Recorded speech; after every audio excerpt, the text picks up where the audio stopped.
بسم اللہ الرحمن الرحیم۔ کیا آپ نے کبھی محسوس کیا کہ گھر میں سب کچھ ہونے کے باوجود سکون نہیں؟ بلا وجہ جھگڑے، دلوں میں دوری، بچوں کی نافرمانی اور ایک عجیب سی بے چینی۔ کیا کبھی یہ خیال آیا کہ آخر ایسا یہ کیوں ہو رہا ہے؟ کیا صرف حالات ذمہ دار ہیں یا کوئی اور بھی ہے جو خاموشی سے آپ کے گھر میں داخل ہو چکا ہے؟ آج ہم ایک ایسے خطرناک اور حقیقت پر مبنی موضوع پر بات کرنے جا رہے ہیں۔ شیطان گھر میں کس راستے سے داخل ہوتا ہے؟ یہ کوئی کہانی نہیں، یہ حقیقت ہے، اور اگر ہم نے اسے نہ سمجھا تو ہمارا گھر، ہماری اولاد، ہمارا سکون، سب کچھ خطرے میں پڑ سکتا ہے۔ سب سے پہلی بات سمجھ لیجئے، شیطان دروازہ کھٹکھٹا کر داخل نہیں ہوتا، وہ ہمارے اپنے اعمال کے ذریعے، ہماری اپنی غفلت کے راستے، ہمارے اپنے گھروں میں جگہ بنا لیتا ہے۔ سب سے پہلا راستہ، اللہ کا نام نہ لینا۔ جب انسان اپنے گھر میں داخل ہوتے وقت بسم اللہ نہیں کہتا تو حدیث میں آتا ہے کہ شیطان اپنے ساتھیوں سے کہتا ہے، آج تمہارے لیے رہنے کی جگہ بھی ہے اور کھانے کا انتظام بھی۔ ذرا سوچیں، ہم خود اپنے گھر کا دروازہ شیطان کے لیے کھول دیتے ہیں، صرف ایک لفظ نہ کہنے کی وجہ سے، بسم اللہ۔ اسی طرح کھانا کھاتے وقت اگر اللہ کا نام نہ لیا جائے تو شیطان اس کھانے میں شریک ہو جاتا ہے۔ کیا آپ چاہتے ہیں کہ شیطان آپ کے ساتھ بیٹھ کر کھانا کھائے؟ یقیناً نہیں، مگر ہماری غفلت اسے یہ موقع دے دیتی ہے۔ دوسرا راستہ، گناہوں کا ماحول۔ وہ گھر جہاں ٹی وی، موبائل یا انٹرنیٹ کے ذریعے گناہ عام ہوں، جہاں حرام چیزیں دیکھی جا رہی ہوں، جہاں جھوٹ، غیبت اور بے حیائی ہو، وہ گھر شیطان کے لیے سب سے پسندیدہ جگہ بن جاتا ہے۔ شیطان کو کسی دعوت کی ضرورت نہیں ہوتی، جہاں گناہ ہو وہ خود چلا آتا ہے، اور آہستہ آہستہ وہ گناہ عادت بن جاتا ہے۔ پھر وہی عادت انسان کی فطرت بن جاتی ہے، اور پھر انسان کو برائی میں کوئی برائی نظر نہیں آتی۔ یہی شیطان کی سب سے بڑی کامیابی ہے کہ وہ گناہ کو خوبصورت بنا دیتا ہے۔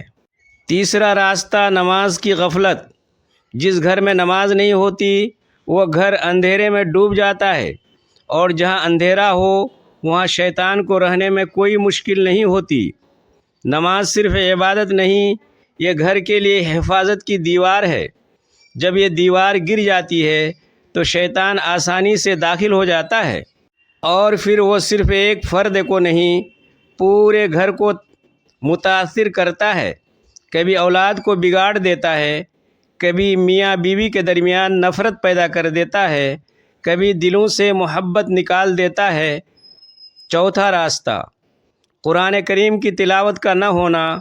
نبی کریم صلی اللہ علیہ وسلم نے فرمایا، اپنے گھروں کو قبرستان نہ بناؤ، یعنی ایسے گھر جہاں قرآن نہ پڑھا جائے وہ مردہ گھروں کی طرح ہو جاتے ہیں، اور مردہ جگہوں پر شیطان کو سکون ملتا ہے۔ اگر آپ چاہتے ہیں کہ شیطان آپ کے گھر سے بھاگ جائے تو روزانہ قرآن کی تلاوت کریں، خاص طور پر سورۃ البقرہ کی، کیونکہ جس گھر میں سورۃ البقرہ پڑھی جائے وہاں شیطان داخل نہیں ہوتا۔ پانچواں راستہ، جھگڑے اور غصہ۔ شیطان کی سب سے بڑی کامیابی یہی ہے کہ وہ میاں بیوی میں لڑائی کرا دے۔ جب گھر میں ہر وقت چیخو پکار ہو تو سمجھ لیں کہ شیطان اپنا کام کر رہا ہے۔ غصہ شیطان کا سب سے خطرناک ہتھیار ہے۔ ایک لمحے کا غصہ سالوں کی محبت ختم کر دیتا ہے۔ کتنے ہی گھر صرف اس لیے برباد ہو جاتے ہیں کہ کسی نے اپنے غصے پر قابو نہیں رکھا اور شیطان نے اس ایک لمحے کو استعمال کر لیا۔ چھٹا راستہ، فضول اور بے مقصد زندگی۔ جب انسان اللہ کی یاد سے دور ہو جاتا ہے اور اپنی زندگی کو صرف دنیا میں لگا دیتا ہے تو شیطان اسے آہستہ آہستہ اپنے قابو میں لے لیتا ہے۔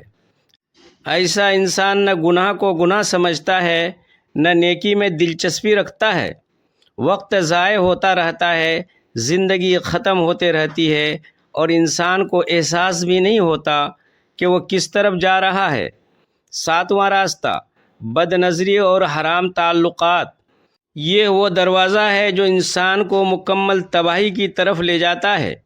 جب گھر کے افراد اپنی نظروں کی حفاظت نہیں کرتے تو شیطان ان کے دلوں میں وسوسے ڈالنا شروع کر دیتا ہے، پھر وہ خیالات بڑھتے ہیں، پھر خواہشات بنتی ہیں، پھر گناہ میں بدل جاتے ہیں، اور آخر کار انسان اپنی عزت، اپنا سکون اور اپنی آخرت سب کچھ کھو دیتا ہے۔ 8واں راستہ ذکر کی کمی۔ وہ گھر جہاں اللہ کا ذکر نہیں ہوتا وہاں شیطان کو کوئی روکنے والا نہیں ہوتا۔ ذکر وہ نور ہے جو شیطان کو جلا دیتا ہے۔ اگر آپ چاہتے ہیں کہ آپ کا گھر محفوظ رہے تو اسے ذکر سے روشن کریں۔ صبح و شام کی دعائیں گھر کے ہر فرد کو سکھائیں تاکہ ہر وقت اللہ کی حفاظت میں شامل حال رہے۔ 9واں راستہ موسیقی اور فضول آوازوں کا غلبہ۔ جب گھر میں ہر وقت گانے بجتے ہوں اور دل قرآن سے دور ہو جائے تو شیطان کو وہ ماحول پسند آتا ہے، کیونکہ وہاں اللہ کا ذکر کم اور غفلت زیادہ ہوتی ہے۔ آہستہ آہستہ انسان کا دل سخت ہو جاتا ہے اور پھر اسے نیکی میں لطف نہیں آتا۔ 10واں راستہ حسد اور بدگمانی۔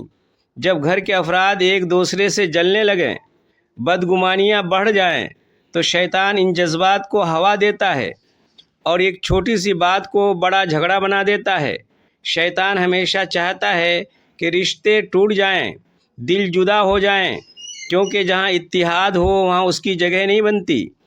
11واں راستہ بے پردگی اور اختلاط مرد و زن۔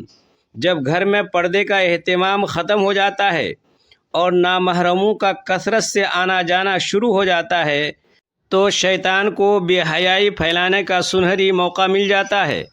نظروں کی بے احتیاطی سے دلوں میں کھوٹ پیدا ہوتا ہے اور پھر یہی چیز میاں بیوی کے پاکیزہ رشتے میں دراڑ ڈالنے کا سبب بنتی ہے۔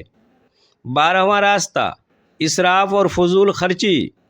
اللہ تعالیٰ نے فضول خرچی کرنے والوں کو شیطان کا بھائی قرار دیا ہے۔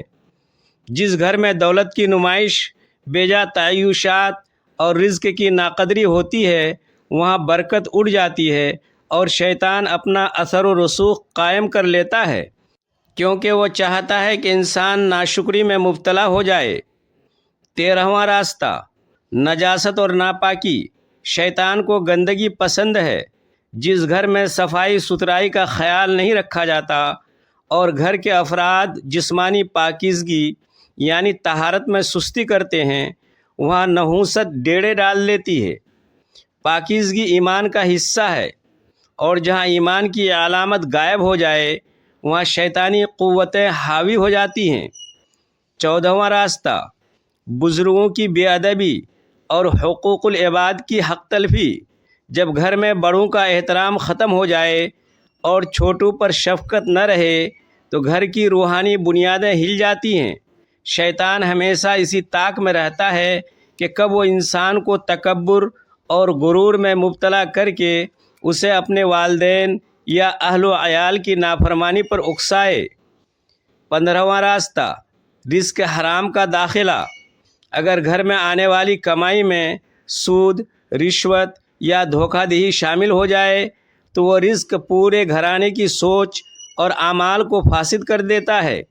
حرام غذا سے بننے والا خون نیکی کی طرف مائل نہیں ہوتا بلکہ وہ شیطان کے وسوسوں کے لیے زرخیز زمین بن جاتا ہے، جس سے پوری نسل کی تباہی کا راستہ ہموار ہوتا ہے۔ اب سوال یہ ہے کہ کیا کریں کہ شیطان ہمارے گھر سے نکل جائے؟ سب سے پہلے گھر میں داخل ہوتے وقت بسم اللہ پڑھیں۔ کھانے سے پہلے بسم اللہ پڑھیں۔ 5 وقت نماز قائم کریں۔ روزانہ قرآن کی تلاوت کریں۔ گھر میں ذکر اور دعا کا ماحول بنائیں۔ غصے پر قابو رکھیں۔ گناہوں سے بچیں۔ اپنے نظروں کی حفاظت کریں۔ اولاد کی تربیت کریں اور سب سے اہم اللہ سے تعلق مضبوط کریں۔ یاد رکھیں شیطان کمزور ہے مگر ہماری غفلت اسے طاقتور بنا دیتی ہے۔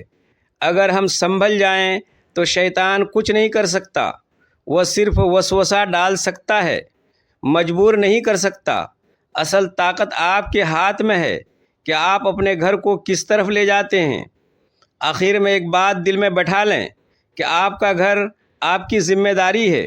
اگر آپ نے اسے اللہ کے نام سے محفوظ رکھا تو کوئی شیطان اس میں داخل نہیں ہو سکتا، اور اگر غفلت تو پھر وہی ہوگا جو آج بہت سے گھروں میں ہو رہا ہے، بے سکونی، جھگڑے، دوریاں اور پریشانیاں۔ اب فیصلہ آپ کے ہاتھ میں ہے کہ آپ اپنے گھر کو جنت بنانا چاہتے ہیں یا شیطان کا مسکن۔ اگر یہ بات دل کو لگی ہو تو اسے دوسروں تک ضرور پہنچائیں، کیونکہ ہو سکتا ہے کسی کا گھر اس سے بچ جائے۔ اور یاد رکھیے، جب آپ اللہ کو یاد رکھتے ہیں تو اللہ آپ کی حفاظت فرماتا ہے، اور جس گھر کی حفاظت اللہ کرے وہاں کوئی شیطان کبھی کامیاب نہیں ہو سکتا۔ سامعین، آخر میں آپ سے دل کی گہرائیوں سے گزارش ہے کہ اگر آپ دین کی صحیح رہنمائی، ایمان افروز بیانات، اصلاحی مضامین اور معلوماتی ویڈیوز حاصل کرنا چاہتے ہیں تو ہمارے چینل جہان بصیرت کو ضرور سبسکرائب کر لیں، تاکہ ہم سب مل کر اپنے گھروں کو امن و سکون اور اسلام کا قلعہ بنا سکیں۔ اللہ تعالی ہم سب کو شیطان کے سر سے محفوظ رکھے اور ہمارے گھروں میں اپنی رحمتوں کا نزول فرمائے، آمین۔ پھر ملتے ہیں اگلی ویڈیو کے ساتھ۔ خدا حافظ۔